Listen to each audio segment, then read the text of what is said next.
blocks for AutoCAD. They are located in the library path. On tab Insert, panel Content, activate the command Design Center.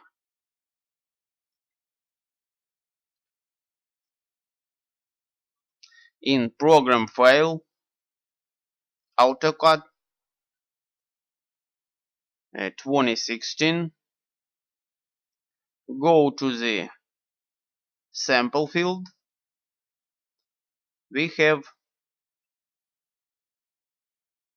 Design Center, Analog, Integral, Hydraulic, Kitchen, and more another, and we have dynamic blocks, annotation, mechanical, and more electrical. To activate the block, right mouse button, click and open in application window.